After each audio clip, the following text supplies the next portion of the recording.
اعوذ باللہ من الشیطان الرجیم بسم اللہ الرحمن الرحیم نحمدہ ونصلی علی رسولہ الکریم۔ انتہائی قابل احترام سامعین اور حاضرین اور مجھ سے اچھے لوگوں، السلام علیکم ورحمۃ اللہ وبرکاتہ۔ دروشی پڑھ لیں۔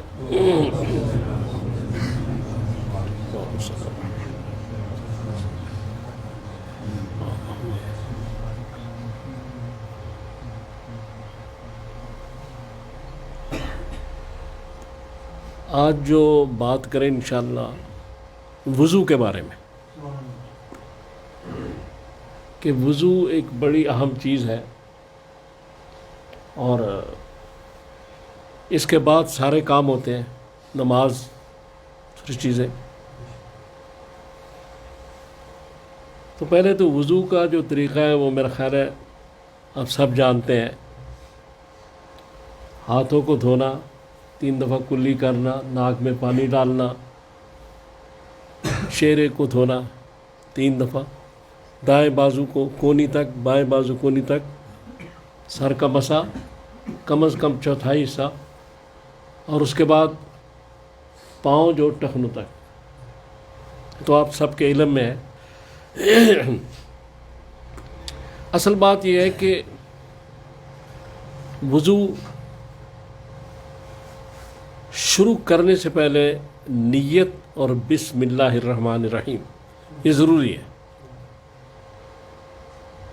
چونکہ اگر ویسے یہ سارے کام کیے جائیں گے، اس سے صفائی ہو جائے گی لیکن پاکیزگی حاصل نہیں ہوگی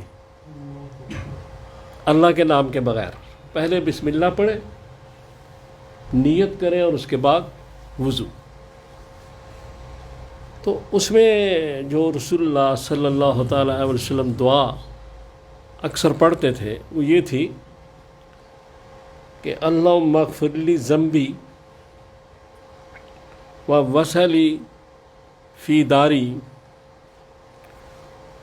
وبارک لی فی رزقی،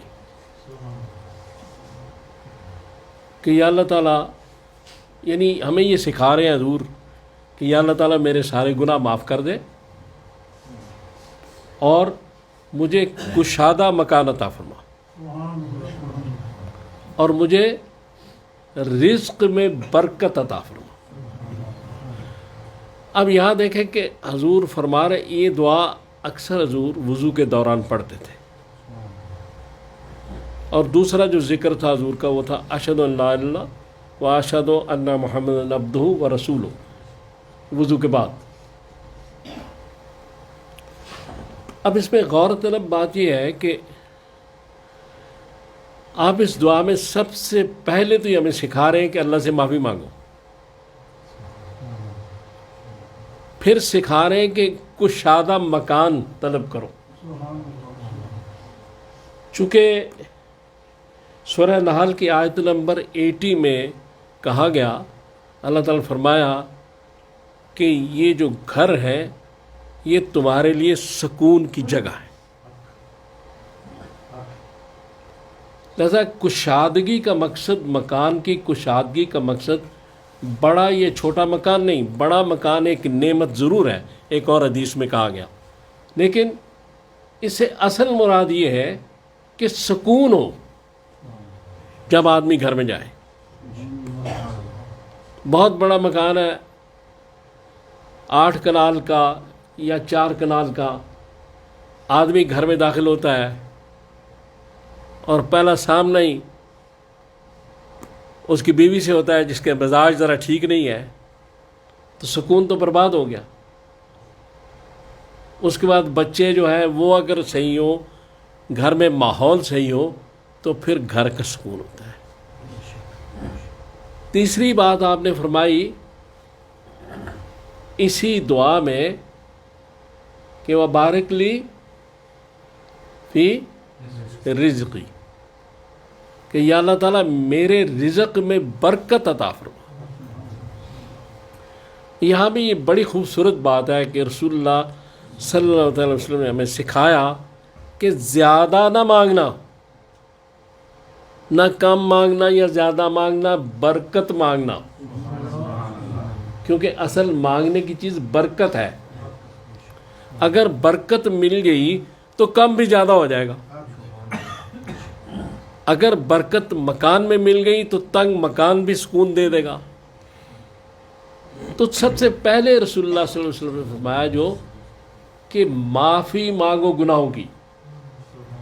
چونکہ تمام علماء اس بات پر متفق ہیں کہ وضو کرنے کے بعد سارے گناہ صغیرہ معاف ہو جاتے ہیں. جو آدمی نے ہاتھ سے کیے، جو زبان سے کیے، جو کان سے سنے، جو آنکھوں سے دیکھے، جو پاؤں سے کہیں چل کے گیا، وہ سارے گناہ صغیرہ.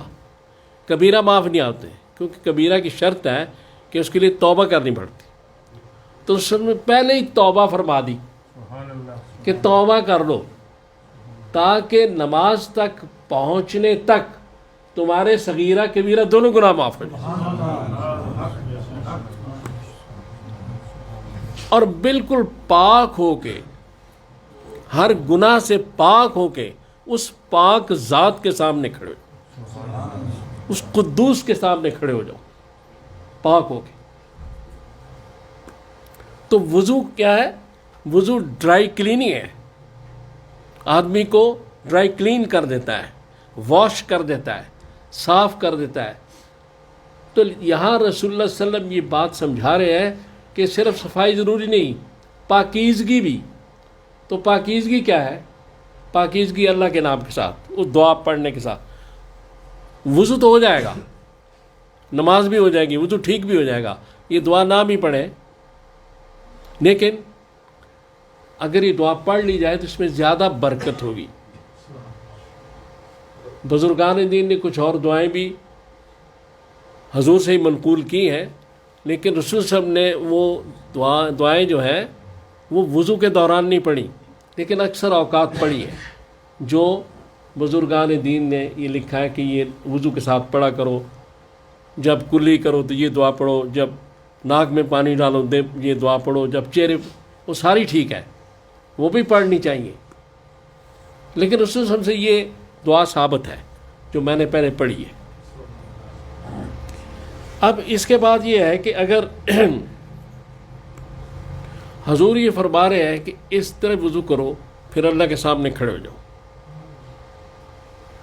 اب جب ایک شخص اللہ کے سامنے کھڑا ہوتا ہے پھر وہ نماز کی کیفیت ہے، اس پر انشاءاللہ پھر کسی وقت بات کریں گے کہ وہ کیفیت کیا ہوتی ہے، کیا مقام ہوتا ہے، نماز کے کیا درجات ہوتے ہیں، کس طرح نماز جو ہے اعلیٰ ہوتی ہے، کس طرح نماز کی نورانیت حاصل ہوتی، ساری چیزیں بعد میں کسی وقت انشاءاللہ. آج صرف جو بات میں گزارش یہ کرنا چاہتا ہوں کہ ایک تو بسم اللہ بڑا ضروری ہے ہر کام سے پہلے، اس میں بڑی برکت ہے. اور جب برکت کسی شے میں پڑ جائے پھر وہ معاملہ اور ہو جاتا ہے، کیونکہ تعداد اور چیزیں گننے سے کام نہیں بنتا، کام برکت سے بنتا ہے. اب دیکھیں مسلمانوں کی پہلی جنگ جو جنگ بدر ہے،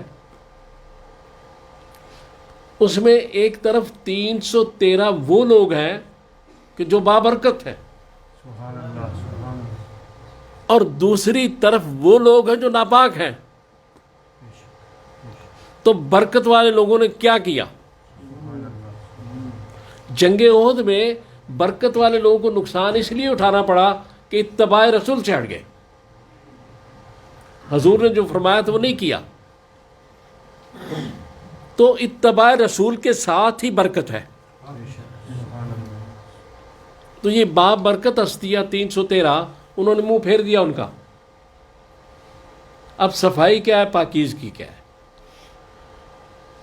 صفائی یہ ہے کہ وضو جب ہم کرتے ہیں تو پانی سے صاف کرتے ہیں، لیکن اگر پانی نہ ملے تو تیمم کرنا پڑتا ہے. تیمم کے لیے مٹی استعمال کی جاتی ہے. مٹی کا صفائی سے کوئی تعلق نہیں ہے، لیکن چونکہ اللہ نے فرما دیا، رسول نے فرما دیا، لہذا مٹی کا پاکیزگی کے ساتھ تعلق ہو گیا. وہ چہرے کو صاف نہیں کر رہی، وہ ہاتھوں کو صاف نہیں کر رہی، لیکن پاکیزگی آ گئی ان کے حکم سے مٹی میں بھی. لہذا صفائی تو کسی چیز میں بھی ہوگی نہیں ہوگی، لیکن پاکیزگی اللہ اور رسول کے حکم کے بعد آئے گی. صاف تو کافر بھی بڑے ہوتے ہیں، ناپاک ہوتے ہیں. خنزیر کو اگر بڑا صاف کر لیا جائے، خنزیر کو بڑا ٹھیک ٹھاک کر لیا جائے تو حلال تو نہیں ہو جائے گا، کہ اس لیے اس کو اللہ نے ناپاک کہا ہے. اور بکری میلی کچیلی بھی ہو تو حلال ہے، چونکہ اللہ اور اس کے رسول نے کہا ہے. لہذا صفائی اور پاکیزگی میں فرق ہے. جب ان کے نام سے چیز آ جائے گی تو ہر شے پاکیزہ ہوگی.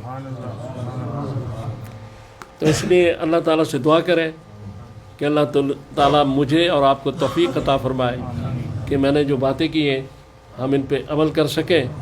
صلی اللہ تعالیٰ علی خیر خلقی محمد وآلہ و اصحابہ اجمعین برحمتک یا ارحم الراحمین.